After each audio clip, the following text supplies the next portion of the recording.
A boy no bigger than a fence post was down on his knees in the frozen creek bank, digging at a cattail root with his bare, raw hands, when Reuben Danvers reined in his horse and understood that whatever he'd been about to say died in his throat. The child looked up at him with a grown man's caution in a 5-year-old's face. Behind the boy, half sunk into the hillside like something the prairie had swallowed, was an abandoned dugout Reuben knew for a fact had stood empty 3 winters.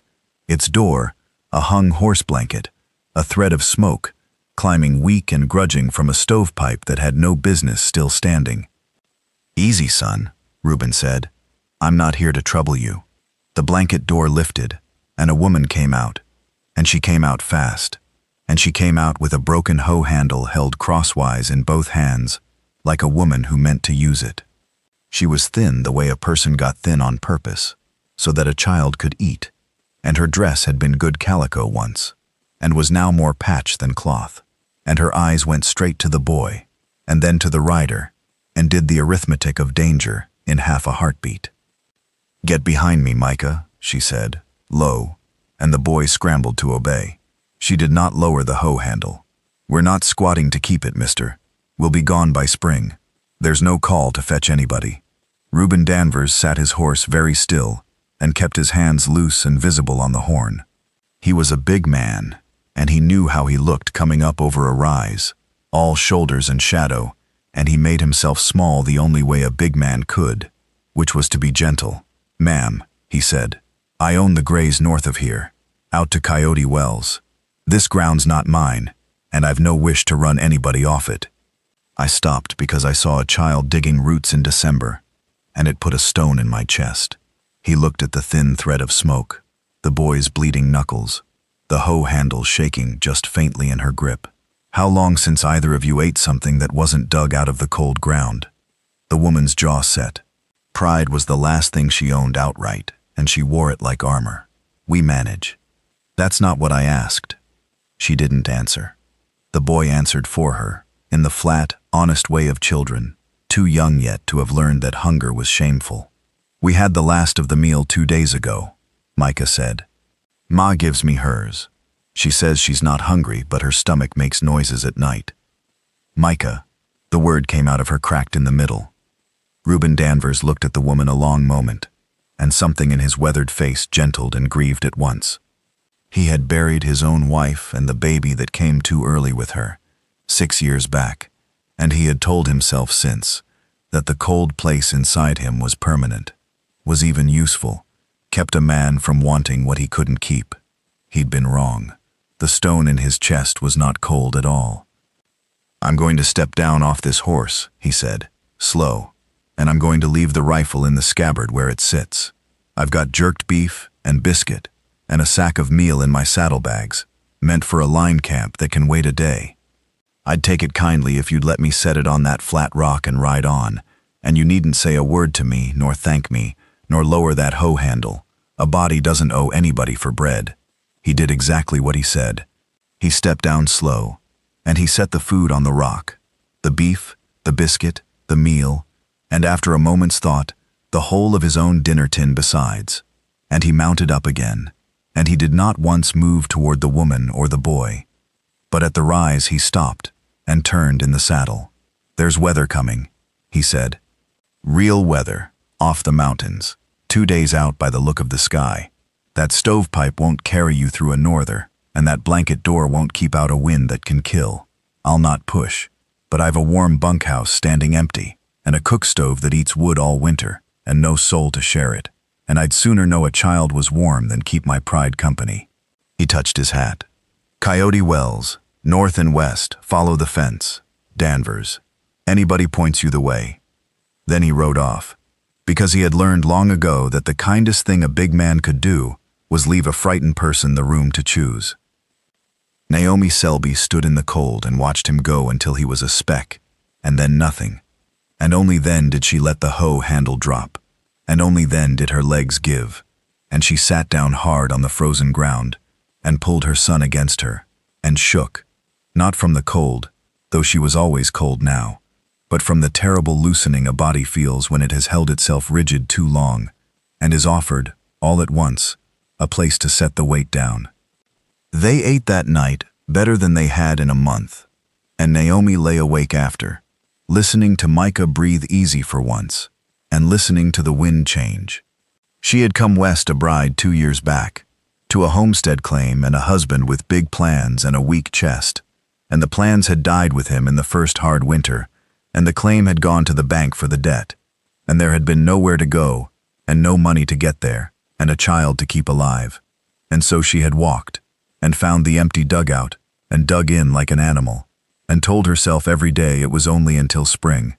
She had accepted nothing from anyone. Charity, her dead husband had liked to say, was the first step to ruin. But her husband had never watched his son dig roots in December, because her husband was warm in the ground and she was not, and neither was Micah, and the wind was changing. She thought about the rancher's face. She had learned to read men fast, on the road, the way a rabbit reads a shadow. There had been no wanting in his look, no calculation, nothing owed and nothing angled for. Only that stone in his chest he'd spoken of, the same stone she carried. A man who knew grief when he passed it on a creek bank. The norther came sooner than 2 days.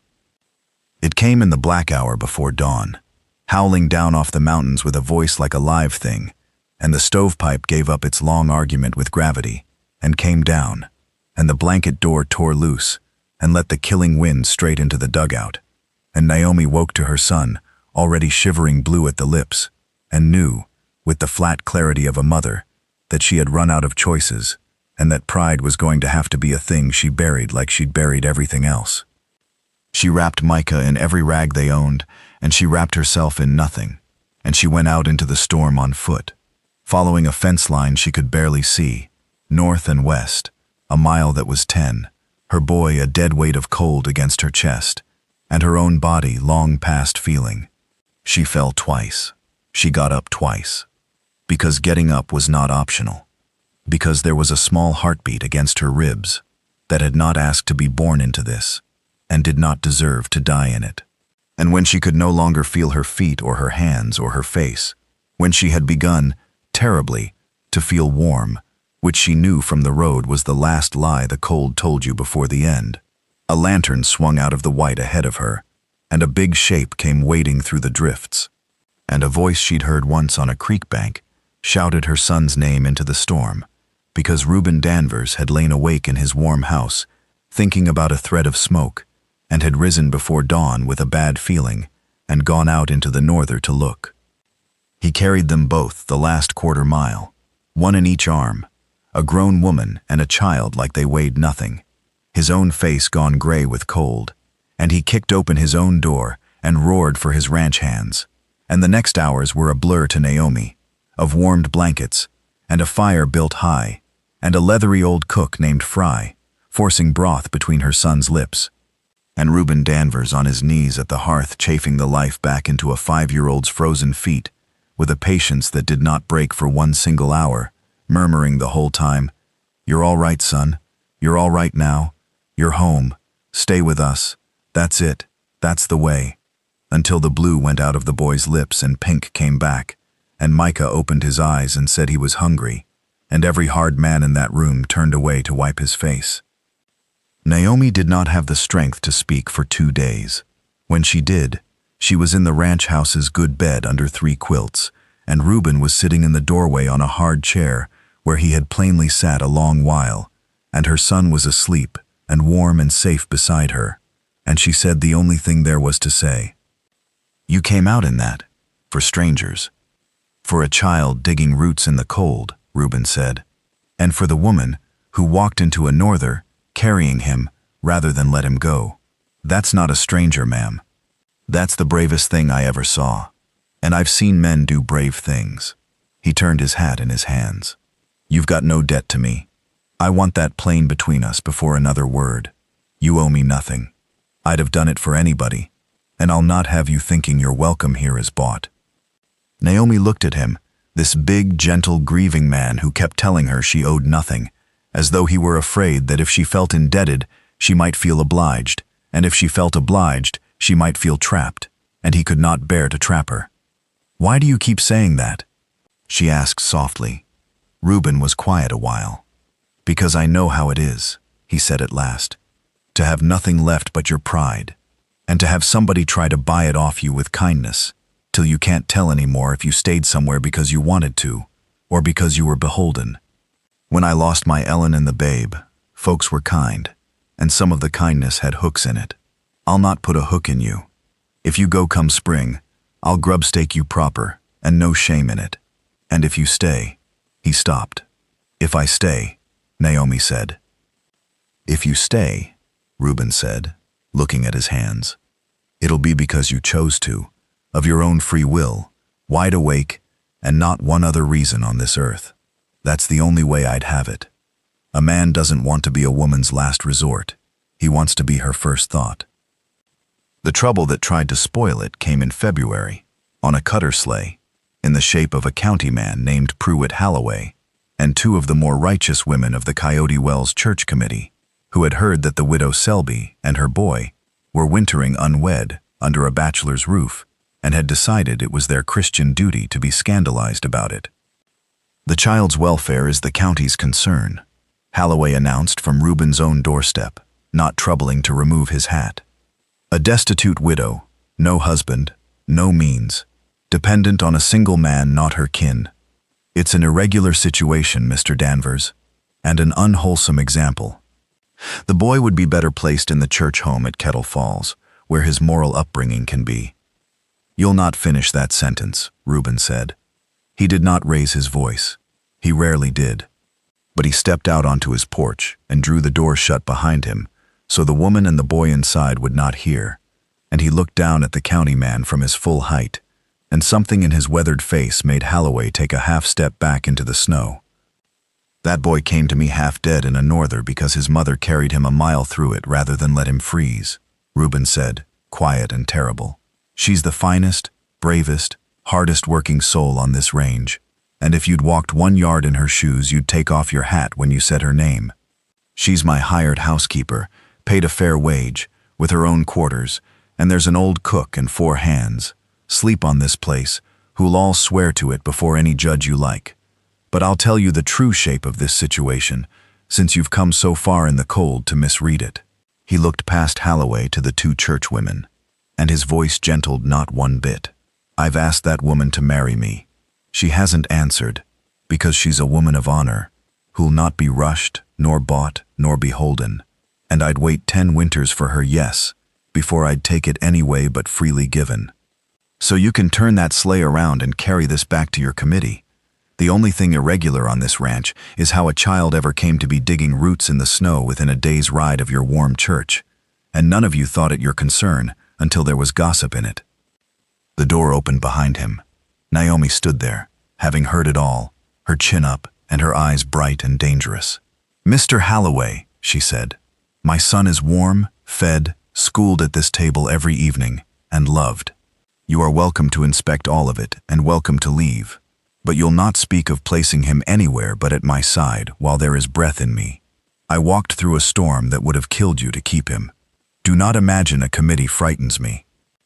Halloway looked from the rancher to the widow and found no crack in either of them, and the 2 churchwomen, to their credit, had gone quite pale and quiet, one of them staring at the small carved pine horse on the windowsill and the boy's mended coat drying by the fire, doing an arithmetic of her own. They left without another word. One of the women, a Mrs. Tandy, came back the next week alone with a basket of eggs and a bolt of good wool, and no speech at all, but a mumbled apology, and she and Naomi were friends for 30 years after. The winter was long, and neither of them hurried it, and that was how it healed them.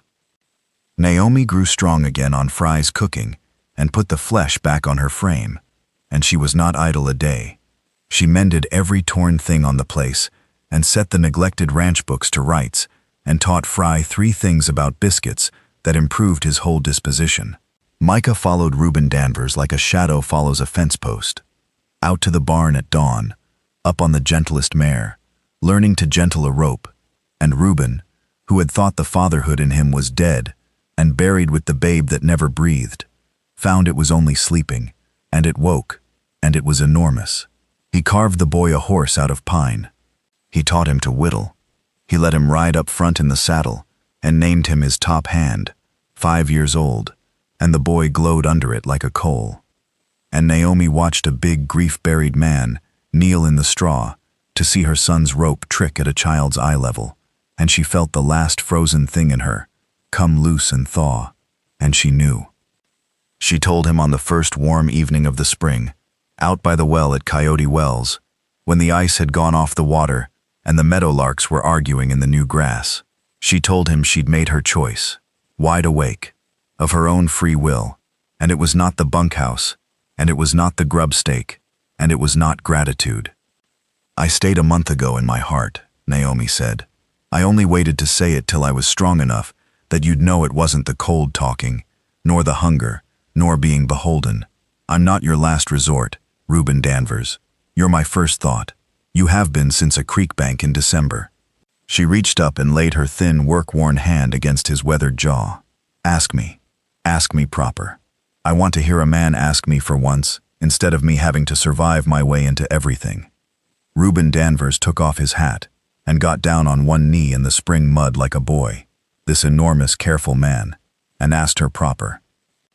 They were married under the cottonwoods when the leaves came in full, with old Fry weeping openly and pretending it was the pollen, and Micah standing up beside them both in a new shirt as the whole and rightful witness. Reuben adopted the boy that same summer, and Micah Danvers grew up tall on that graze and told the story all his life of the winter he dug roots by an abandoned dugout, and a big man on a horse decided a child ought not be hungry and rode off, and then came back through a killing storm, because coming back, Micah always said, was the whole measure of a man. And on winter nights ever after, when the wind came down off the mountains with its old killing voice, Reuben Danvers would rise and build the fire high, and stand a moment at the window with his wife's head on his shoulder, and his son safe under his roof, and think how close he'd come to riding on past a thread of smoke, and thank God he was the kind of fool who turned his horse around.